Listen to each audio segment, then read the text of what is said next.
You think ours is bad? I look at Britain under its Labor government and think, can anything be as bad as this level of bungling? Now, Britain's Labor government has let in a record number of illegal boat people, and a couple of weeks ago even accidentally let an illegal immigrant and sex offender walk free from jail. He was caught 2 days later. Unbelievably, it's happened again.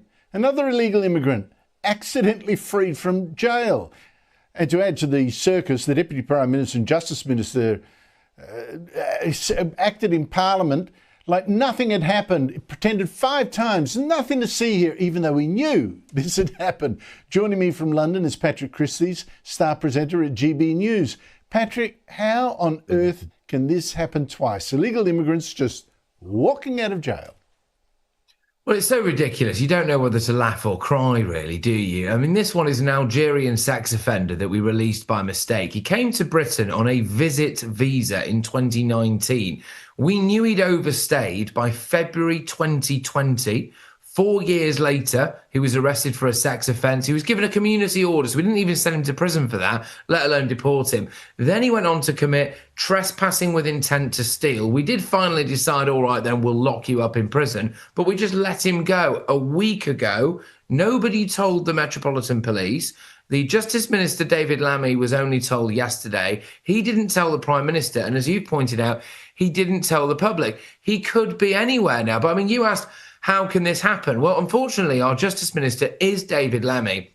And in my view, he's so dense that light bends around him. He went on a show called Mastermind, and he was asked who succeeded Henry VIII to the throne, and he said Henry VII. He was asked what blue cheese goes well with pores, and he said red Leicester. And he was asked what Marie helped cure cancer, and he said Antoinette. I'm not making this up. This guy is currently in charge of our justice system, and when you figure that out, all of a sudden it starts to make a lot more sense, Andrew. Oh, some of his policies are even crazier. I mean, I'm stunned that that man is Deputy Prime Minister. To add to the sense of chaos, though, Patrick, even more serious, though, a man who used to manage a hotel where illegal immigrants were being kept, imagine that, says they included dangerous people, including sex offenders and a Kurdish man who told his hotel manager he'd come to Britain because he'd murdered his wife. Listen. One day he goes, I had an argument with my wife. I'd been drinking heavily. He said, I killed her.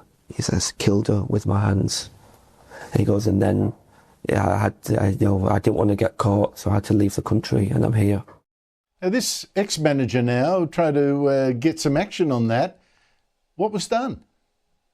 Well, I mean, basically, 10 riot police, I think, turned up to try to get hold of him and prevent him from talking about the situation, which is absolutely ludicrous. I mean, we've had a series of whistleblowers come out in the last 24 hours over here.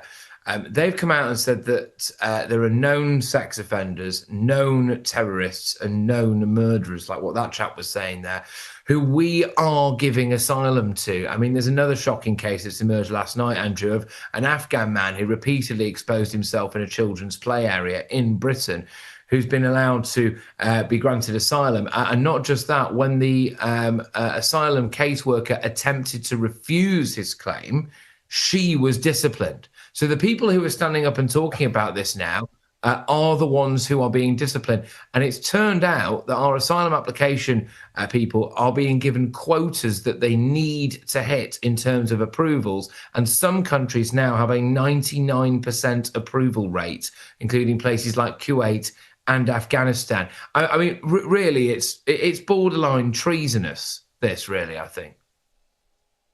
Oh, it's just, I mean, these are just stunning, stunning developments. I'm not surprised that Labor is heading for a wipeout at the next poll. Pity it's only, it's going to be 4 years away.